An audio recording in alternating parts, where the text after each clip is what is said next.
Welcome to the Winged Wheel Podcast. Here to talk all things hockey are your hosts, Brad Crisco, Ryan Hanna, and Evan Lobsinger.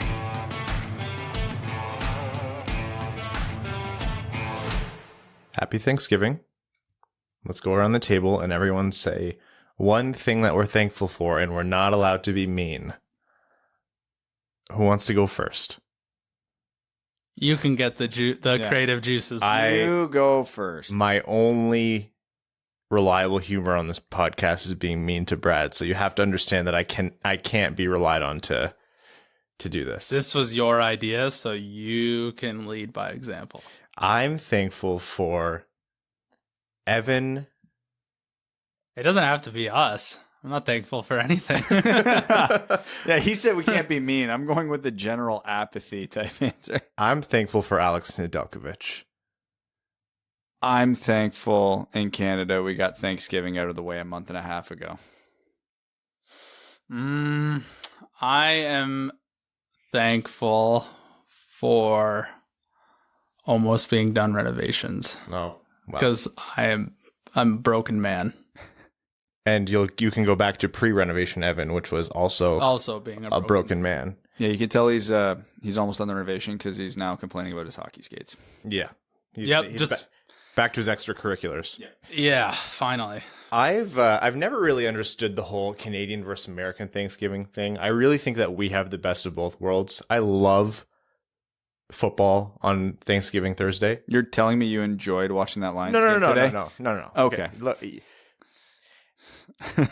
I am in a good place as a Lions fan because I expect bullshit. Nobody's in a good place as a Lions fan. I expect this every single time. I don't really get why everyone is acting shocked about the season. We all knew what the season would be for the Lions. And let's even jump back to a year where they were competitive or supposed to be. Even then, you really should have known what those seasons were going to be for the Lions. We'll never have anything good. It's never going to get better. Doesn't matter what comes up for this team in a positive way, the universe or the team itself will find a way to destroy it. So yes, the Lions lost today in a game they very well could have won. And that to me felt comfortable and familiar and warm. And that's part of my Thanksgiving tradition. And with Canadian Thanksgiving, it's just like we get the dinner twice. So yeah, I'm all for it. Plus, yeah, football all day. Amazing. Yeah, can we wrap this podcast up ASAP today? Absolutely not. There's kind of a game I need to watch tonight. The Bears-Lions game already ended, buddy. Anyhow, welcome to the Winged Wheel Podcast. Happy Thanksgiving, everyone. Here to talk Red Wings hockey and the general heroics of Alex Nedeljkovic. I'm Ryan Hanna. Increasingly excited to watch an evening football game. I'm Brad Crisco. And I'm Evan. Who are they playing? The Saints. How's that going to go? The Saints are missing everybody, so there is no doubt in my mind the Bills will lose tonight. That's what they do. They'll go out against a big, good team and crush them like they did KC earlier, and then they'll go up against the Jags and do what they did that game. You can set your watch to it. You want to set your watch to a football team. Fair. Let me tell you about these Detroit Lions. All right, on this episode of the Wind Wheel Podcast, we're going to be chatting about the game that happened last night, which was, at one point, I thought going to be a pretty boring rehash of just what we've seen before things heated up. Well, that first period did nothing to dispel that notion. No, right? Like we had the one little instance in there of the Raymond goal. But anyhow, we'll chat about that game and everything that came from it, as well as what the Red Wings have next on deck. And then we're also going to chat about what's been happening around the world of hockey. On a serious note, the Vancouver Canucks are somehow, to the surprise of people, imploding. Like, I don't understand. It's the surprise of people within the Vancouver Canucks organization and nobody else. Well, you know, the same people who are surprised by the Canucks imploding are the same kind of people who are surprised that the Lions are bad this year. Like, that's the same kind of person. Yeah. And then we are going to be talking about, on a lighter note, hockey jerseys that have been released, because they've been bad. All of them across the board. And then we'll get into overtime and whatever else Evan brings up and throws into the middle of these topics. But first, I want to talk to everyone about the Jamie Daniels Foundation, which is an organization we're very, very proud to partner with. The more we talk about substance use disorder, the faster we can end the stigma and get support to those in need. The Jamie Daniels Foundation is a children's foundation initiative, and it was established in memory of Jamie Daniels and founded by Jamie's father and Red Wings lead announcer Ken Daniels and Jamie's mother, Lisa Daniels Goldman. They strive to end the stigma of substance use disorder and provide support to those struggling with the disease or who are in recovery. To learn more and offer your support, visit jamiedanielsfoundation.org. The roast of Brett Hull was a big success. The silent auction that accompanied it was a big success. And Wings money on the board, thanks to all of you, continues to be a big success. More to come on that. Okay. The Detroit Red Wings defeated the St. Louis Blues 4-2 on the back of a Robbie Fabry with the most hyped up empty netter goal of all time. Did he have some extra motivation in that game or something? Yeah, something. It was crazy. Someone said a little while back that's going to be Robbie Fabry's first game against St. Louis. I think it was, I think it might have been Ken Cal or someone. And I was like, there's no way that trade happened forever ago. And then you realize the way the hockey world has gone since then. You're like, oh, wow, that actually was the last time that they played. So, yeah, Fabry was definitely extra motivated that game. I'm happy he was able to get it. And you know what? It wasn't a gimme empty net goal. He had to sprint down the ice and shoot it at a tight angle. I've seen people miss easier shots. So, good for Robbie. Yeah, and he had an assist on top of that, I believe. Yeah. Didn't he? Yeah. Good game against the former team. Although it wasn't quite the game where you're like super angry with your former team because they kind of did him a favor. But at the same time, yeah, you still want to do it. Yeah. Well, the reason he was traded is because he couldn't break into the lineup, yeah, right? He wasn't getting enough ice there. So they're like, all right, well, we know you're better than fourth line minutes. So here, you're going to play top six in Detroit. Exactly. It was nice of them to move him, especially at a loss. And they knew at the time it was at a loss. We all joke, the trade was 1-for-1, De La Rose for Fabry, but St. Louis knew what they were doing. Kara's listening, you're dead right now. Yes, I am. She sent pictures of us from the meetup, and her and I, she had a picture of you two, and it was actually like one of the best pictures of the night. Like really great, candid shot. You're like smiling, laughing. She looks put together. There's one of her and I, and oh boy, that was much more representative of our states at the time of that photo. We were laughing because I think 5 seconds before that picture was taken, she slapped me because I made a De La Rose joke. Yeah. Like, I expected it, and she had every right. But that was kind of the point. So, the Fabry thing was an extra motivation, but just want to start off. The Red Wings weren't great that game. No, they were borderline bad outside of a handful of players. We saw similar defensive woes, somewhat collapses, confusion, things like that throughout the game. It wasn't universally bad. I think both teams gave up quite a few opportunities, but the Red Wings seemed to let momentum swing against them more than was comfortable that game. It wasn't like a throw up the red flags, this ship is burning game, but it was like, okay, they still have some kinks to work through. And I was pretty certain that St. Louis was going to have their way with them based on how it was going.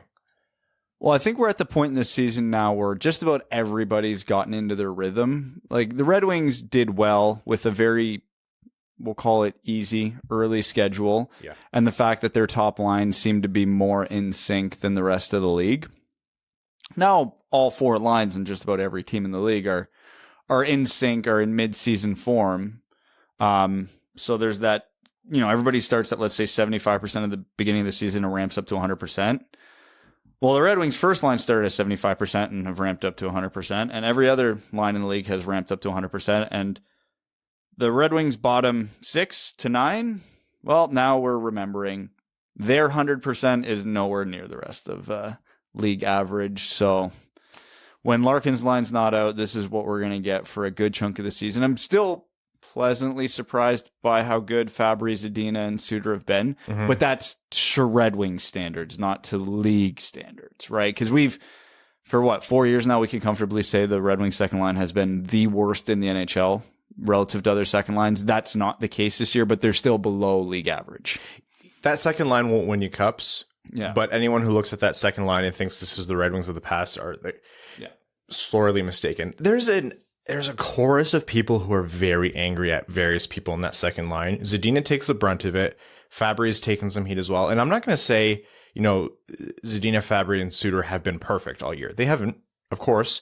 That was Fabry's first goal in however many games. And the only reason he slumped is because I was talking about how he was being underappreciated. So that's on me. Zadina, I like his confidence in his shooting, which is there. We have seen it, is shot right now. And you saw what Zadina changed yesterday, right? Did he? Oh, He actually taped his stick? He taped his stick. White tape, heel to toe, full over. And white tape, too. Oh, my God. Philip, I thought we were friends, man. And literally identical to my tape job, so he is easily my favorite player on the team right now. Oh, that's why he didn't score that gimme then. You said he had a great game. He did have a great game. There you go. That's why. He got robbed on a gimme, though. Well, that's what Philip Zadina does. And even Pius Suter had a pretty rough start to the season before he really warmed up and got into the groove of things. So nobody's been perfect, but that line in general has been playing really strong hockey. Relative to the rest of... Relative to what the Red Wings are used to. Exactly, yeah. Because it is still, let's be very clear, a below average second line in the NHL. And if you're going to listen to what I just said and say, well, Ryan, they're not scoring goals, the production matters. Here's what I have to say to you. You're right. That still does have to happen. Like, that has to come, and there's a few different things to figure out there. You said something earlier this year, Brad, which has stuck with me. You said Zadina's the best player on that line, and I went, and you went, sorry, no. Zadina should be the best player on that line, and he should. This is the world's most obvious statement to come. I know I have a couple of these every episode, but with everything else going in this game right now, if they can just unfurk whatever's going on in Zadina's shooting right now, and he can just shoot like 3/4 as good as we know he can, he will be the best player on that line. If he shoots at 10% right now, there'd be people talking, okay, are we pulling Bert off the first line for him or what? Like, anytime Bert goes on a slump, but he's not. He's shooting like 0.5%. I'm comforted in that hopefully when Verona gets back, if it hasn't been figured out by then, which I hope it doesn't take that long, maybe that'll be a good kickstart. The lines got tweeted out by the team before the game yesterday, and it was like normal lines, and then they were like, sorry, updated lines.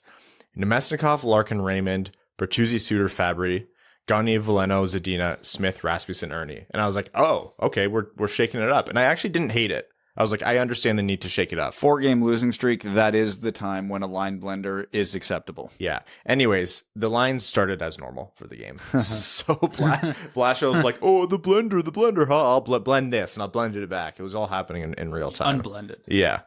He's taking the piss, as my friends overseas would say. But let's talk first about the Lucas Raymond goal, and actually, I think almost more importantly, that insane setup. Yeah. I was so happy that happened because every once in a while we'll say something on this podcast. It's rare, but then we'll explain something, and then like a week or two later, what we laid out happens exactly, and we're like, see? Remember when Bertuzzi was on his heater, and I'm like, he's not elite at anything, but then the more I watched him, I realized he was elite at one thing, and it was handling shitty pucks. That was the perfect, like Larkin banked one off the glass to Bertuzzi's back, who is skating away from the play. The puck ends up in his feet. He pulls it from behind him up through his own legs with his foot, turns and makes a perfect pass through 3 guys to Lucas Raymond. That play is what makes Tyler Bertuzzi elite. His shot's not that good. His skating is below average. His hands are good, but not like, Patrick Kane or whoever, not upper tier of the league. But there's not many guys in the league who can do what he can do in situations like that. Tyler Bertuzzi is the most complete player on this team in terms of effort. It's coach speak. It is like such a worthless statement in terms of like, well, what does that mean? Because any guy can try hard. But no, he's not the world's best skater, and he doesn't have like an elite shot. But based on his production and based on where he is on the ice, Tyler Bertuzzi does everything. 1 second he's in the net on his knees playing goalie because Greiss is, somewhere else, or Nedeljkovic is somewhere else, takes a puck to the chin or the chest to stop it, looks hurt. The next play he's, skating up the ice, feeds Lucas Raymond for a goal. And then no one in the world, including Lucas Raymond's family, is happier than Tyler Bertuzzi from Raymond scoring that goal. And then Bertuzzi levels someone who has like a foot of height on him. And then Bertuzzi, saves a fan in the stands from choking on their popcorn. Like, the guy legitimately does everything on the ice, and there's nobody more pumped up in the arena at any given moment than Tyler Bertuzzi. So insanely fun to watch. Oh yeah. It's his brand. That dude plays 125% hockey. And if you ask him to tone it down, he'll tell you to fuck off. Yeah. Apologies to the kids in the cars. Make your parents donate to a food bank or something. I don't know. For me, swear. Sorry, parents as well. Anyhow, Larkin and Bertuzzi assisted on that goal, which was, again, Raymond's finish. That got him to 20 points in 21 games. Still leads rookies in goals, assists, and points. Leads Red Wings in assists and points, and is second in goals, I think it is. Yeah.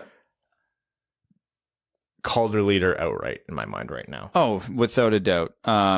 Now that Siders had a quiet few games and Raymond hasn't really slowed down, it's his to lose. Sorry, third in goals. I sent out a joke tweet this morning that was only kind of half joking, where after the performance Nedeljkovic had last night, it's not likely, but it's not crazy to think the Red Wings have all three Calder finalists at the end of the year.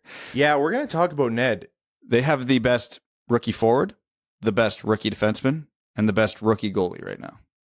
If not for Trevor Zegras, we'd have a serious conversation of should Nedeljkovic come third. Yeah. And it's a long season, right? Yeah. But getting back to Raymond, yeah, that breakaway goal was kind of a perfect encapsulation of the subtlety in his game that makes him good. We know he has a great shot, but we're in the day and age now. Almost everybody can really shoot a puck. I still can't. I'll never figure it out. Even my dumbass can shoot the puck pretty well, but I can't do the little things players do in the release that Lucas Raymond did. Because you watch and you see a guy come in on the breakaway and shoot a 5-hole and go, oh, nice shot. Good timing. It wasn't just that. He started just ever so slightly of a toe drag to get Husso to lean on his right leg just a little more. So then when he fired it under his left leg, Husso could not get that leg down quick enough because he was leaning on the other leg, because Raymond forced just that little move like, hey, I'm going this way. Just kidding. In real time, it looks like nothing. To goalies, it's everything. So it's just this smart little moves like that. Because again, not to dump on the guy. I like the guy, and the hive is going to come after me. But Darren Helm on a breakaway would just come down and shoot it. There was no deception to anything. And first man in the NHL to shoot through a logo. Yeah. He was trying for it. But we wonder why he always had such, like, we'd always joke, oh, no finish Darren Helm. Well, he doesn't do stuff like that. And that is the difference between a guy who's playing on a fourth line versus a guy like Lucas Raymond who's a rookie playing on the first line, is because those minor differences that 99.9% of players on the ice and fans in the stands aren't going to pick up on, that 1% of guys picks up on it.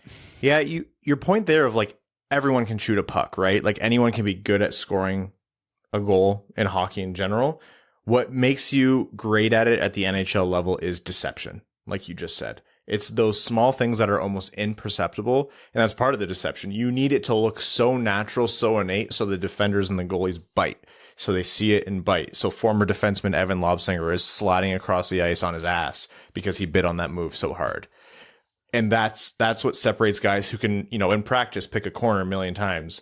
And if they were ever to play with us schlups, Darren Helm would make us look like absolute dummies out there, of course. But that's what sets the NHLers who can score a lot apart from everyone else. Other things that set guys apart: right place, right time. Dylan Larkin for his 10th of the season, which was great to see. Right place, right time. Philip Zadina on the same play, but Larkin got the goal. Doesn't matter who puts it in as long as someone does. Yeah, I'm happy they gave him that assist, but it really did to me look like he didn't touch that puck. I don't think he got an assist on it. And if they did, they took it away, because in the final post game he didn't have one. Did they take it away? Oh, they did. They switched it back. Fabry and Letty. You're right. Yeah. Look at that. And then Tyler Bertuzzi obviously had that big hit on Nico Mikkola, which was a clean hit along the boards, and it very easily could have been a dirty or high hit, but Bert kept it clean, which was great. The one thing that got me, I was like, yeah, of course. So Mitchell Stevens is out until after the Olympic break. Troy Stetcher is out until after the Olympic break, had wrist surgery, and that explains a lot of why we haven't seen Troy Stetcher. Mitchell Stevens, not surgery, but again, he's going to be out. And that to me was like, oh, okay, Joe Veleno staying. Yeah, Joe Veleno left the game with an upper body injury and did not return. Wah, wah. Yeah. Adam Ernie scored that funny floater that hit the top corner that was like... You don't know. Not a funny floater. I watched that replay 5 times. He meant to do that. He knew what he was doing there. Because you watch the traffic that was coming from the side of the net. He literally waited until they got there and just threw it in the spot where right in Husso's blind spot.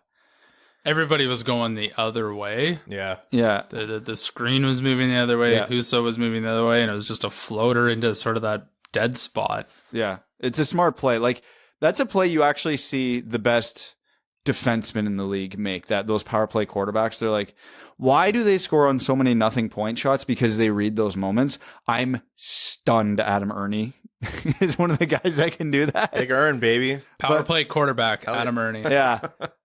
When they mentioned that snapped, what, a 13-game goalless drought, I had to laugh because that was the moment I'm like, yeah, that's how irrelevant this bottom 6 is. I didn't even notice he hadn't scored in 13 games. Well, he's been on Rasmussen's line mostly, right? Yeah. That's... Ernie had, I think, a big... Relative to him, a big I love flash that one statement when we all just went, oh, yeah, that makes sense. Yeah. I mean, Ernie had a big flash of offense relative to him, right? Ever since like partway through last season. Yeah. And we've seen it sustained, and there's no easier way to squash that than stick him on Rasmussen's line. Like all the things that we talked about, like the Rasmussen could potentially do this, and this in offense if this is then this change. The driving offense was never going to happen. Yeah, you know what Rasmussen can't do? Get the puck to his wingers. So again, I still like what Rasmussen does defensively. And we're not having this conversation again. Back to Big Earn. Big Earn. And that was those were the Red Wings highlights really before Nedeljkovic went from being the story of the game to holy shit, build this guy a statue story of the game. He's won the net. He's the Detroit Red Wings starter, right? Like it's that hasn't been really up for debate for a couple of weeks now after Grace had a couple rough back-to-back games there. First back-to-back start with the Detroit Red Wings for Nedeljkovic, and man, that trade is looking so good. I actually had someone DM me. They're like, what's Detroit going to do with Kosa if Ned is playing this well in however many years? And I said, first of all, 3 years of a really cheap backup. Lots can happen. Second of all, don't expect Kosa to come in and be the starter right away. Third, this is the exact right problem to have. You want to know what a lot of the cup winning teams in the modern NHL have had? 1A, 1B systems throughout the regular season. Tampa's the exception to that. Tampa's the exception because they have maybe a guy who's going to be on an all-time goalie list by the time all is said and done in Vasilevsky. But man, Nedeljkovic looks like the truth. Oh, 1,000%. Like we knew he had it in him, so it's not like it's out of left field. It was just, hey, he was an elite goalie in Carolina for 24 games. Good luck behind Detroit's defense, but hey, maybe.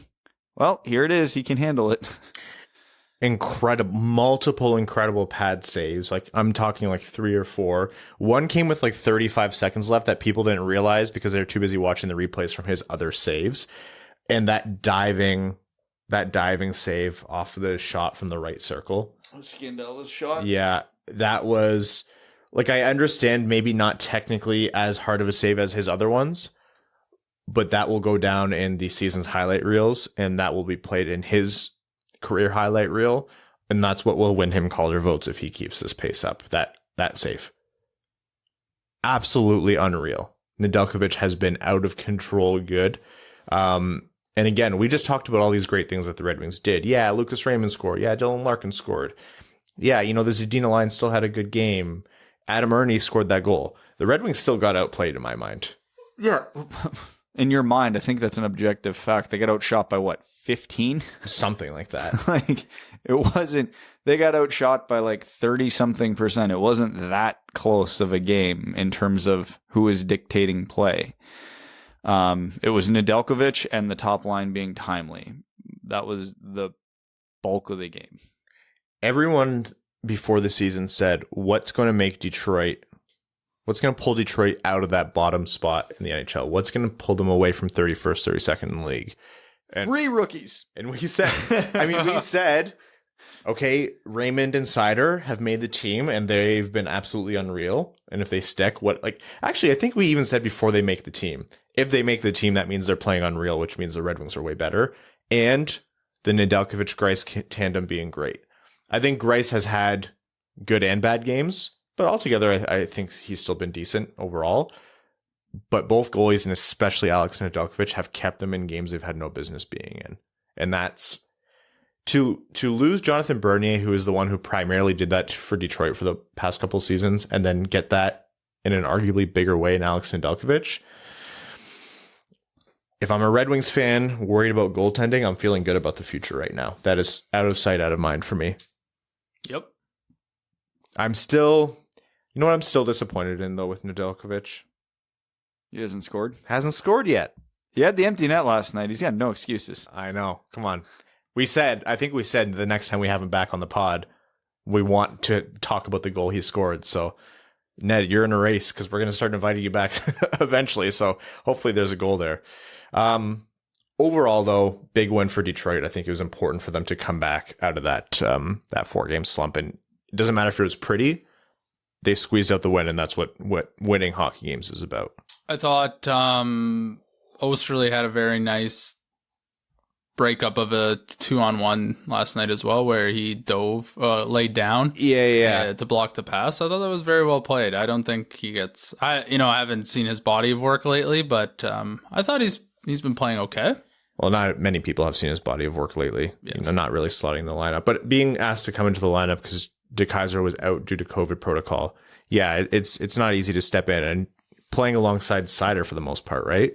So, stepping in and then playing first line minutes pretty much. It's not easy to do.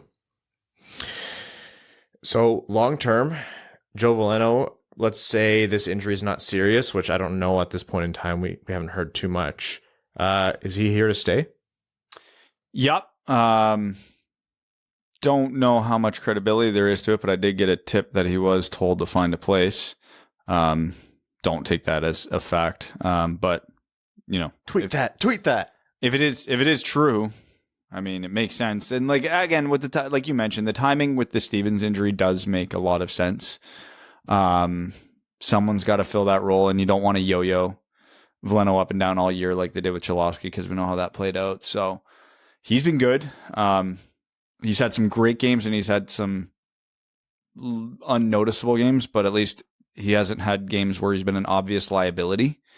So those are the indications to me that, yeah, he's probably better off learning at the NHL level at this point. If his bad games, he's treading water, and his good games, he's noticeable. All right, this is where he should be.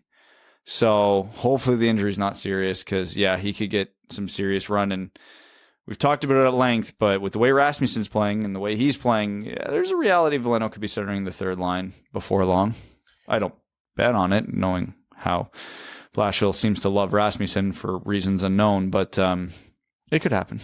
Those teased lines had a Veleno, Zadina, Sam Gagner line. I like that. I like Sam Gagner on that line as a stabilizing veteran presence, and I like Zadina on that line. They've played together. Zadina could use maybe a different situation to ignite his scoring, and Veleno gets some talent on his wings. So if we see that at some point, I wouldn't hate it at all. I'm generally against breaking up the top line, though, talking about those tease lines, but I understand the need to do it at some point. Will come up. It's just a matter of time. Never break up the top line. I agree, but if you want to tinker with the second line and the third line to have two more balanced lines, sure, I'm okay with it. But yeah, no, if they break up Bertuzzi, Larkin, and Raymond, I'm done. Anyways, the Red Wings coming up have a few games, and I just got rid of the schedule, so we'll talk about that at a different time. The Robbie Fabry goal, I love how amped up he was. He was like, effing right, just getting the crowd pumped up. I get it. You just skated all the way down the ice to get that goal, and you scored against your former team. It does have to feel good. I'm happy for Fabry. And you know what? Nothing better than an empty netter to break up a slump. Because if the slump is just because of a mental game or whatever it is, what's better than an empty netter for that? Anyhow, that was Detroit's game against St. Louis. They have one more before next episode, Saturday night against Buffalo, also at home. And then later on next week, they have Boston in Boston on the 30th. And December 1st, they host the Seattle Kraken for the first time. Historic game. Seattle Kraken, who have sucked. The Cephalopod Bowl. Grubauer has sucked. Yeah, the Kraken haven't sucked. Their gameplay, their metrics dictate they've actually been pretty good. Bad goalie? Oh my! Couldn't be us. The problem is every single shot against is going in the net. Mm-hmm. Everyone. Grubauer has like an 851 save percentage. Just really let that sink in. 851. Those are Detroit Red Wings numbers. Anyhow, more obviously to come on the Detroit Red Wings. Lucas Raymond setting more records. First, second Red Wings. There's all these benchmarks being set, and he's meeting them. I think second Red Wings player to score X amount of points through his first X games, and it was only Steve Yzerman ahead of him. He's going to keep doing that all year. Jumping over to some league news. How many times are the Vancouver Canucks ownership group going to look at Jim Benning and say, yes, you keep GMing this team? And then they act shocked when things aren't going their way. This is the dumbest thing I've seen happen in hockey. Not because we've seen owners stick by bad GMs before and for a way longer time. What's going on in Vancouver right now is almost unique because going into the season, everybody went and looked at this team and went, yeah, they're not good. They're in a bad division, so maybe they squeak into the playoffs on the back of Quinn Hughes and Elias Pettersson. But Elias Pettersson and Quinn Hughes have not had good years. No. So because of that, the rest of the team has to carry the load. And guess what? The rest of the team is atrocious. So Vancouver is one of the worst teams in the league. Training camp matters. Almost everybody with half a brain looked at the moves Vancouver made and went, yeah, this is not good. Yeah, Evan and I have a full brain combined, and we can confirm that we looked at those moves and said, yeah, not good. This is bad. The analytics community was firmly against everything they did. And even the non-analytics community was like, I don't know about this one. Maybe for 1 year, it'll be fine. And then the season started. And this is what makes it unique and weird is because after about 8 to 10 games of them being truly bad, everybody agrees something needs to be changed. The GM, the coach, a trade, something. This isn't working. It's bad. They're healthy. It's not going to get better. But nothing's happened. It's been 3 straight weeks of something's going to happen any day now. Everybody in the organization seems to know and accept that something's going to happen. Nobody knows what. And you look at the players' press conferences and Benning's press conferences, and they have no answers. None. They're like, I don't know. I don't know. This isn't what we expected. I don't know. So there's been this air of this giant guillotine hanging over the team. Guillotine. For 3 weeks. And nothing's happened. I can't imagine. Let's look at the Canucks more like a business. It's a workplace for all these people. Imagine knowing someone's going for 3 weeks and you don't know who. It could be you. It is the Aquilinis needed to do something yesterday. Yeah, sell the team. And they're just dragging it on, and it's only making things so much worse. It's so weird because they fired Mike Gillis after they lost one playoff series. But Jim Benning is man. They're willing to, put him out there all the time. And that press conference the other day that's bad. Maybe one of the worst ones I've heard. Other than saying Jim Benning, saying I hate Christmas or something like that. It was worse than Pierre Dorian's "we're a team." He said he doesn't know why they're bad. That'd be like a mechanic saying I don't know why your car doesn't work. Why are we here then? What are we doing? Why do you mean you don't know why it works? You're a mechanic. Figure it out. I just do not understand how someone's job is personnel management. Doesn't know why they're bad. It's not a learning position either. You're managing a franchise that should be competing for the most prestigious prize in the sport you're working in. You're being paid a lot of money. It's not lot of money. And it's not like he just got there where he's well, I don't know why we're bad yet. I need time to evaluate everything from top to bottom. what has he been there? A long 8 time. years? I'm looking at 6, it 8 now. years? 2014 maybe? 2016 maybe? And he's drafted so well. Like, what have we been saying this whole rebuild in Detroit? We need the goalie, the number one defenseman, and the number one center. We don't have all of that yet.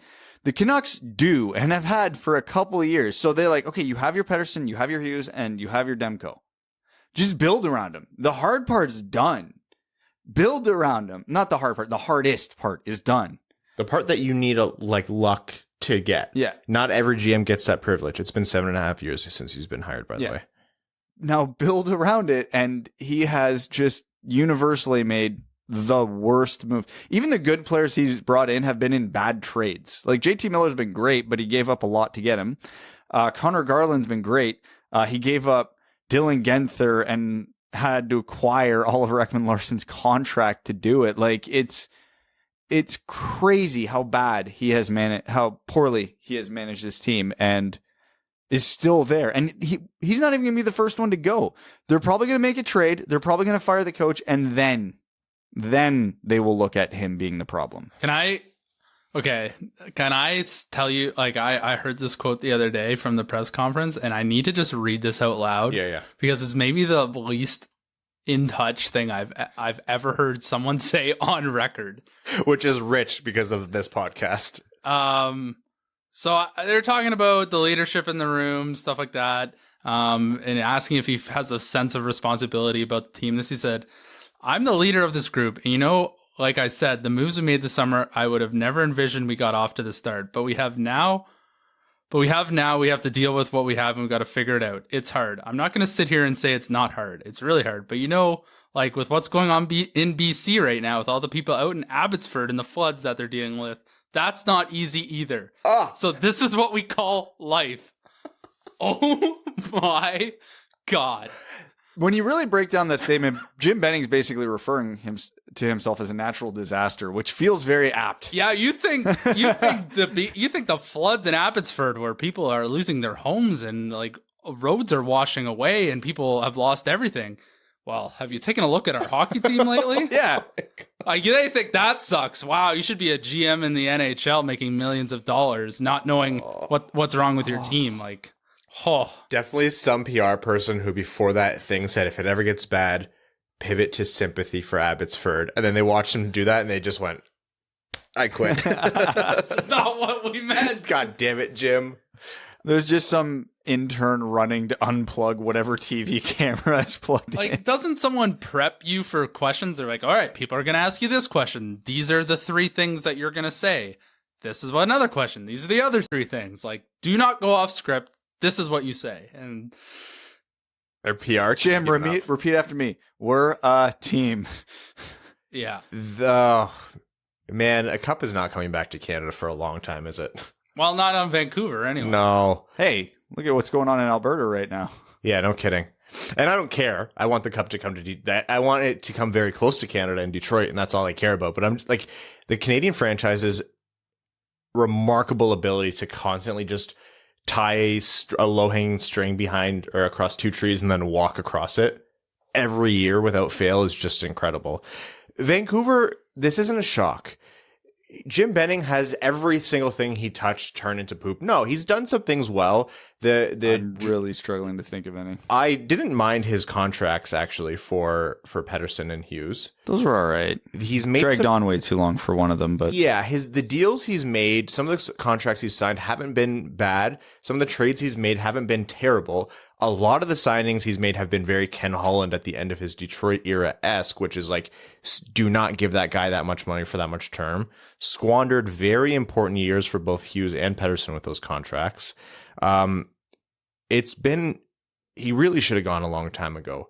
And it's just such a circus. And Aquilini is the latest in a long list of professional sports owners who is far too involved for something that they don't understand. He's far too involved, and yet nothing's happened. So what I think is happening on that is they've basically now got a room where everyone just agrees with one another. Yep. Where Jim Benning is just the yes guy. He just says yes and does exactly what they want, and that's how the ownership wants to run this team. Because, like, they had Tortorella as their coach, which didn't work, but he's not the type of guy who does what other people tell them to just because they want to. Like, he would be the first guy to call out issues on the team, and I think at some point he did, and it didn't last, and now they've just got an echo chamber brewing in Vancouver, and like, there's no healthy debate going on, and I literally think everyone in their place right now is just a puppet for the puppet master owners. Yeah, apparently what we're seeing is teams have been calling Jim Benning for trades because something has to happen, and the Sharks are circling. Steve Yzerman is definitely one of them. And apparently people aren't even getting calls back, which has led people to believe that Jim Benning doesn't even have the authority to make a trade right now. There is divide in terms of management and the players, like factions being formed because people want to align themselves. This is Survivor. Yeah. Turns out Brock Besser, I've heard rumors of Brock Besser being on the trade block, but he does have the immunity idol, so he cannot be traded. Oh, thank God. He won the challenge. Yeah. It is the most hockey drama of all hockey dramas, and we're going to sit here and criticize it, but I just want to take a second here and say thank you, Vancouver, because this is incredibly entertaining from afar. It's a mess. They need to cut it quick.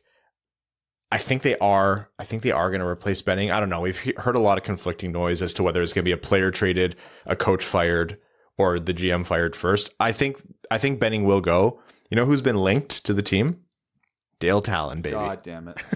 And I heard a thing that they said if they fired Travis Green, they're going to bring in Bruce Boudreau. Like, Boudreau, I like, actually. Yeah, but it's I'm just okay with the that. classic like recycling of NHL coaches, and it's just like, why don't you just get rid of your assistant coaches? Like, your power play, your penalty kills like 64%. Before, oh God, yeah, the penalty kill. Oh my God. I don't know what's wrong with the team though. I don't know what's wrong. What could be wrong? We have a 64% power play. Our penalty kill. I wish our power play. Oh boy. Our penalty kill is 13%. But if you want a good indication of what's going on and why my gut tells me the first thing that happened will be the coaches, apparently it was, I think Thomas Drance was reporting today. In practice, they were just running a very basic 2-on-0 drill that just got completely buggered up and nobody knew what they were doing. And JT Miller just snapped and could be heard yelling, "We have no idea what we're doing." Well, if you that's not a good sign. Well, if you watch Vancouver highlights or like condensed games, you can clearly tell the people who are checked in and checked out. Like, yeah, JT Miller, Podkolzin. That's all I got. The Demko, that Garland, poor bastard, and Garland maybe, but like everybody else needs to take a real look in the mirror. Like where's Elias Pettersson? He's got what? 8 points or 10 points or something in 17 games. Like, a lot of money. Gotta take a look at yourself a little bit there. Every team that didn't throw that offer sheet's probably feeling pretty good right now. I will be happy to pay Elias Pettersson what he's getting paid right now. Yeah, that wouldn't have got it done in an offer sheet. On a small side, I would like to thank Connor Garland for what might have been the most entertaining video that popped up on Twitter this week. Have you seen all the edits of people shrinking him down? I know. He looked like Brad Crisco out there. Like, it looked like what he was doing, it's actually smart. Sound, yeah. Yeah, like you get a low center of gravity, choke down on the stick, so if someone rifles a pass at you, you have more leverage to just tip it in the open net. It was a very, very smart play. But oh hilarious. My God, was it funny. Like, I am surprised more guys don't do that because, hey, not gonna whiff. How many times have we seen guys in that exact position get an absolute nuke and just chunk it and it goes wide? Garland's not going to chunk anything holding it like that, but the memes, money. Speaking of hard passes, you ever notice that Robbie Fabry just absolutely fires passes sometimes? Just like an absolute... That's the honey badger mentality. Oh, yeah. Just everything's at 100 miles an hour. Skating, passing, shooting, everything. Oh, man. It's funny when guys do it, but like you do have to control that. Because even in my shitty league this year, I had a clear breakaway, but the defenseman sent me a nuke and it just hit my stick and went. And he got to the bench. He's like, "Sorry, I saw you're alone." Got a little excited. I'm like, "It's okay. It's fine." Anyways, yeah, we just described from the players to the coaching to the management. Everything in Vancouver is rotten right now. This is now a Canucks podcast. Yes, it is. And when Dale Talon gets there, I'm sure it will only get worse. My last point, I don't think old or, familiar is bad here. They need a stabilizing force, but they need something like what you touched on earlier, Evan. Can't have yes men. They need, I think, the president of hockey ops and then a GM, both of them who do not give a shit what Aquilini says, are the people who need to come in. I don't know who that is. The Aquilinis won't hire them. So Lou Lamoriello, what's he doing? Yeah, a little busy. Because he's the stabilizing force, right? You need someone, maybe not like him, but something around that where but the owners are too involved. They would never want someone like that. The thing is, it's not like Columbus where you can bring Davidson back and have a stabilizing force. Well, I mean, they weren't in disarray, but anyways, you don't have the luxury of time. Vancouver needs to do this now. Otherwise, they are going to give up 2 superstar level players and a star goalie and their opportunity to make a run for the cup. Oh, they're not making a run for the cup anytime soon. They don't even talk about getting into the playoffs. Like, if that's your motivation as a team at that point and where their players are, that's not good. All right, very quickly here, let's talk jerseys. Jerseys. New Jersey's New Jersey's new third jerseys. New Jersey's New Jersey third jersey. So what I know is Martin Brodeur is not into fashion. I have learned that. So we'll talk about New Jerseys first because I'm gonna rip on the jerseys for how, I know this is a subjective topic, but how objectively terrible those jerseys are. The Brodeur picture where they announced it, where it's him with a black background standing like a superhero looking up into the distance. Like, what kind of pretentious douchebaggery was that? Like, oh, look at this guy who doesn't know anything about fashion or designed this awful jersey, and we're going to give him this, like, I don't even know what to refer to it as, this photo op of ridiculousness to release it. And then you look at it and you go, that's somehow worse than the jersey. I think that was probably just whoever was hired to do that photo shoot probably had him pose like that. But the fact that that pose came out was very funny. Exactly. There was 1,000 pictures taken in that photo shoot, and someone decided to sit there and go, that one. It was Martin Brodeur. I would not rule that out. The New Jersey Devils have a very underappreciated jersey history in my mind, and there's so many different ways they could have gone. I think that's a team who has a big license for black in their jerseys. They have the red, they have the green, so much they could have done, and the word jersey written across the front. I get it, like people refer to New Jersey as jersey. I even like the red outline. It's not too bad. The jersey 14. It's the Chicago Blackhawks outdoor throwback. It's 13 trillion stripes to represent all the quote tweets the jersey got when it was posted. You remember those old Senators third jerseys that just said Sens? Brad, I see those in my nightmares. Those jerseys and the Chicago Blackhawks stripe apocalypse from their outdoor game, it's like those two jerseys had a baby and produced this. It was bad. I appreciate them coming out with that because it makes the Red Wings reverse retros from last season a little bit more stomachable. Yes. I still think that they're well, actually, what were worse, the reverse retros or these? These by a mile. At least we had a logo.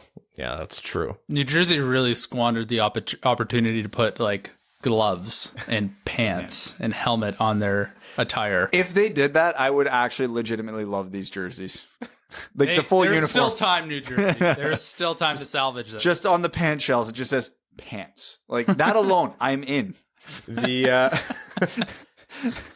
what's it called? The poor social account then had to like lean into the joke because they were obviously getting destroyed all day. So they actually released like just a picture. They should actually sell it. I think they would. And they should get applauded for that because that was actually the best possible way they could have handled it. Yeah. Leaning into the weird has worked out well in Philadelphia. So they should be leaning into weird now. New Jersey, to be fair, New Jersey's got one of the stronger social accounts. They do lean into stuff like this pretty often. So, yeah, it was probably good that it was them. Other jerseys that were released, Team Canada released their Olympic hockey jerseys. And it was a new leaf design, which they often do. I think there's something that they have to do that for the Olympics. Because you can't use you can't use the Hockey Canada. Yeah, I can't remember why, but I do remember that's a thing. Yeah, the 2002 Olympics were the last time they were able to do that. Yeah. Because we wouldn't want corporations in sports funneling money into the Olympics. Is that actually why? Because Hockey Canada is like a licensed corporation? Yeah. Okay, that makes sense. They weren't my favorite. I don't mind that leaf. It's not my favorite. I think they've had a lot of good ones. I think the white one is pretty nice, actually. I don't mind that at all. It's all right. I think the black one is cool. Especially if as a third. I think the red one is pretty atrocious. It's missing white. Yeah, you're Team Canada. You're meant to have white, especially if your primary is the red, you need to have the white. Your homes need to have red and white. Your aways need to have red and white. If you want only black and red for your thirds, great, amazing. You got to have red and white.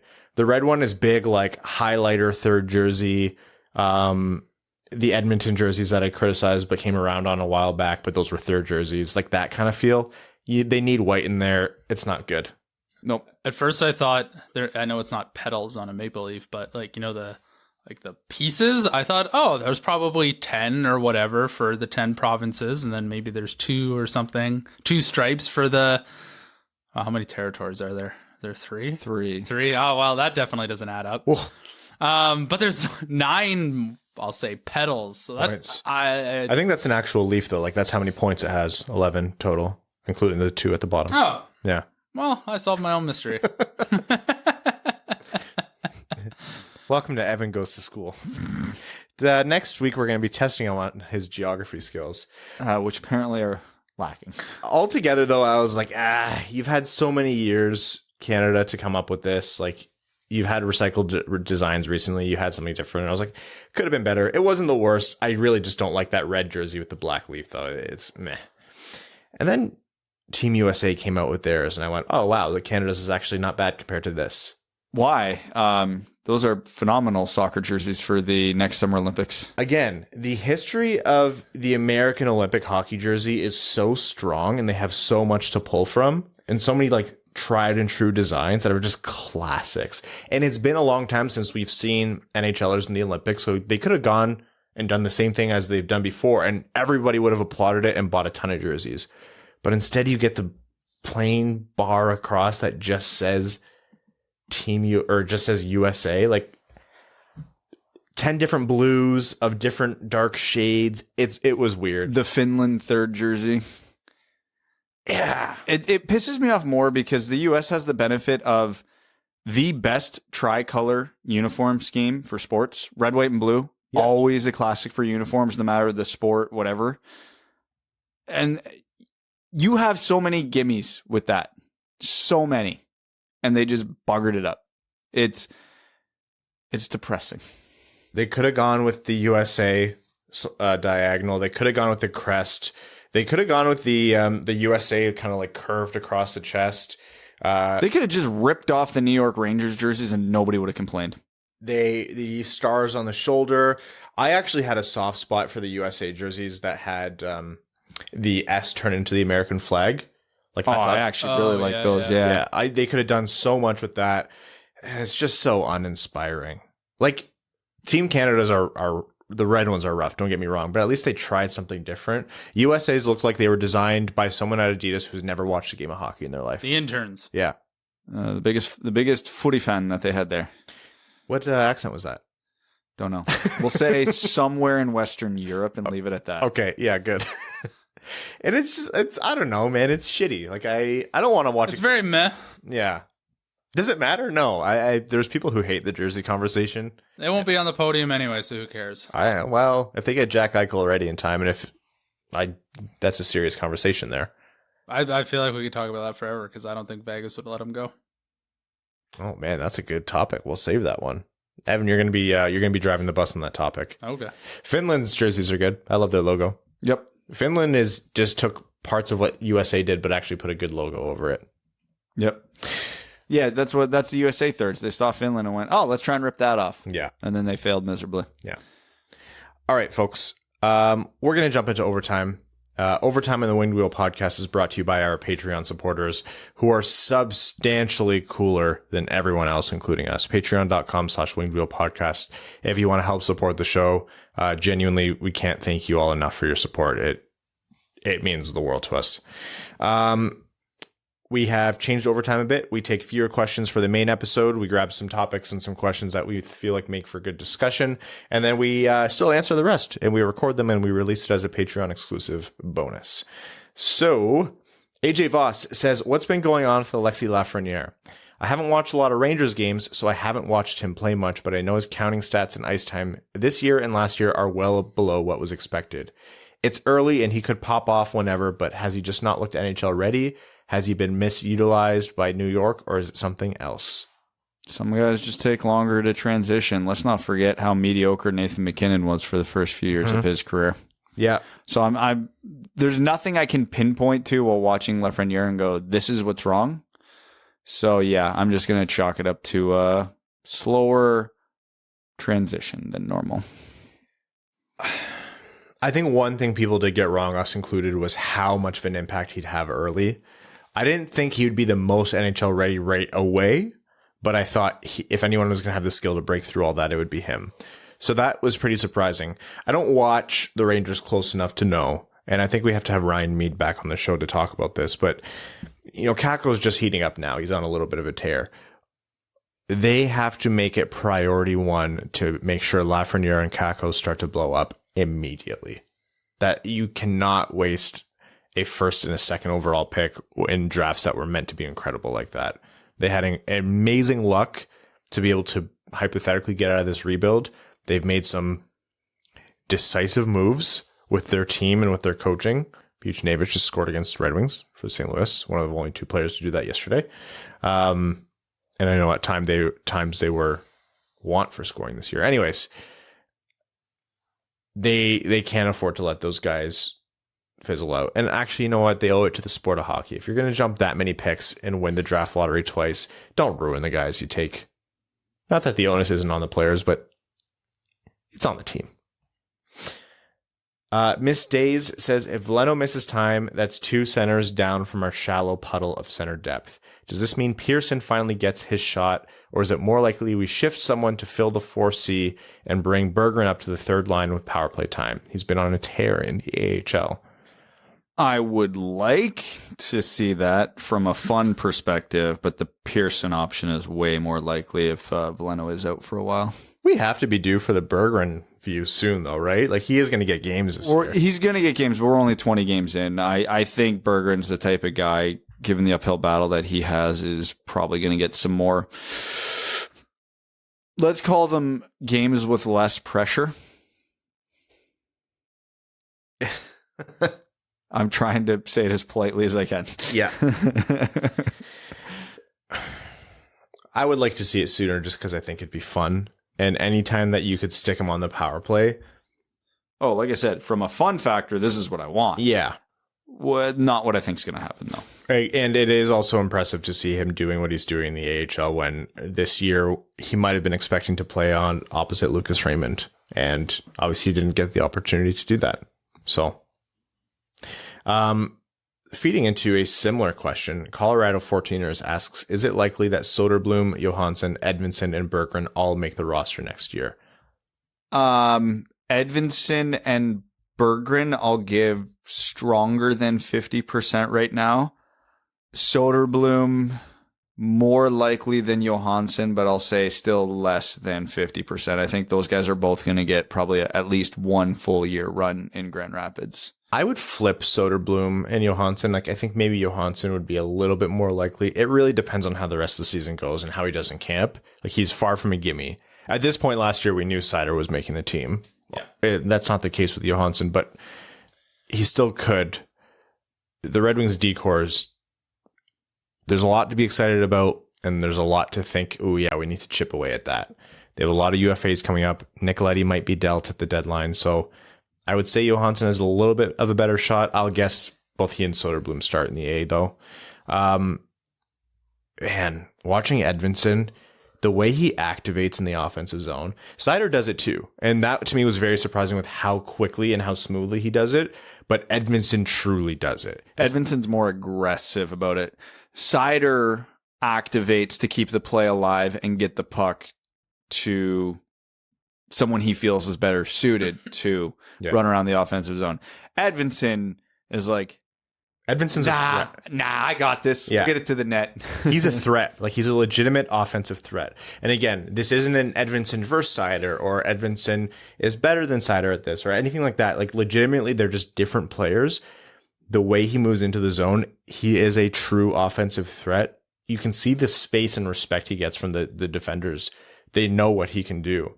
And he's not afraid to, like, he'll be below the opposing team's red line, like dealing the puck.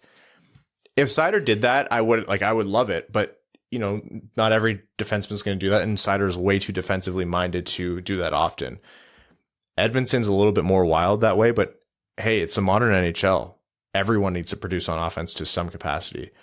Can you imagine Seider knowing you have Seider backing you up, and so you activate off the blue line, and you're doing that in the offensive zone on the power play? Man. Seider and Edvinsson on the same pairing. Nobody get past him. It's like 14 feet of defenseman. You just lay across the ice. No, he's been really, really fun to watch. It's nice to see him come back from injury. Soderblom had that ridiculous goal and that like awesome showing the other night. It's not the Raymond and Seider that we saw last year, but the Swedes are still tearing it up for the Red Wings. There's a lot to look forward to. Even Wallander's turning it on. Yeah. It's easy being a Red Wings fan right now. There's no pressure. The kids are good that are here. The kids are good that are in the A. The kids are good that are overseas, and they still have a hell of a lot of picks coming up. They lost 4 straight games, and I didn't want to die. Yeah, I actually didn't even have the urge. Which is great. Surprising. We did just replace those windows over the summer, so I'd be sad if we had to pay to replace them, because I don't think. Hey, I know how much windows cost. I'm not going through them. I'm opening them first. Oh, that's very kind of you. I'm thankful for Evan knowing how much renovations cost. Did you get your windows replaced? They're on their way. Whenever they come, they come. You use the company we used or no? No. Sorry, he hates gift cards. Knew a guy. Yeah. You always seem to know a guy, but things always seem to go wrong. Who's your guy? He's failing you. I don't have a guy. Yeah, well, that does it. Brad's your skate guy. That's the only guy you know that's actually good for something. Yes, this is Brad's chance to really eliminate me from the Survivor podcast. He's getting a 7/8, and he's just going to eat it into the first in his first turn. Evan and I just ridicule Brad all episode, or just ruthless. He makes the smallest slip up, and we're just like literally beating the shit out of him on the show. And then the moment we stop recording. We're like, Brad, can we get some equipment, please? Brad, please, some discounts. Please, I broke my hockey stick. Brad, please, do you have a helmet for $4? That's top of the line. Brad shows up with all of it, and we're like, thanks, idiot. You stupid piece of shit. You're short. No, the thing is, everything I get for you, I just like saw through it a little bit, or just the revenge will come in time. My doctor, how did you tear both ACLs within a 2-week span? I was skating down the ice, and the steel on both my skates somehow disintegrated. How does that even happen? Why was Mika at my pickup hockey? All right, folks, we're going to wrap up this episode of the Winged Wheel podcast and then get to recording some Patreon exclusive comments. I'd like to thank all of you for listening. Patrons, I know the threads have been a little wonky lately, but we're going to get those up a little earlier in the day so you can get your comments in. I'd like to thank the Patreon supporters, all listeners, everyone who's been giving us ratings on iTunes and on Spotify. Those 5-star ratings mean so much for getting the show out there and helping to grow the podcast. So seriously, thank you for that. Our name level sponsors on Patreon: Arjun Shankar, Yves Bartels on behalf of the Sarah Grand Foundation, Kyle Karagatz, Nick Perks, Taylor Tagel, Matthew M. Rice, Arjun Shankar, Brandon M., Carl Brutan, and Nana Lusky, Chimmy, Citizen High Five, CJ Sully, Clayton Van Dyken, Craig Kibble, Creeping on That Booty, Derek Enstom, DJ Denton, Give Blood, Fight Probert, Greach, Hana Lee, Hassam Al-Qassem, Jacob Turner, Jake Kiefer, Justin and the Angry Mob, Kalen Wood, King Tone, Kyle Hashman, Matt McKay, R.A., Ryan Hubbard, Scott Martin, Stay Fresh Cheesebags, Shay Lobsinger's #1 Stan, Stacy Lynn, Zach Spring, Andrew Bohan, Sam Bankson, Adam I Wish I Could Finish Like Ernie, Antonio Gracias, Babe Landeskog, Ben Barron, Brad DeFornine, Colorado 14ers, Connor Leightonen, Dave W., Eric Sinkowski, Evans Bingo Card, James Laporte, Jeremy Brocker, John Evans, Josh Yelton, Kevin McCracken, Quaz, Logan Stahl, Matt Keeler, Matt S., Max $1 Million, Michael Alsante, Revi DeLuca, Shitten Bricklets, Terry, Actual, Trevor Pevovar, Zach Handyside, and Zach McCann, a driving range superstar. Take care, folks. We'll talk to you Sunday.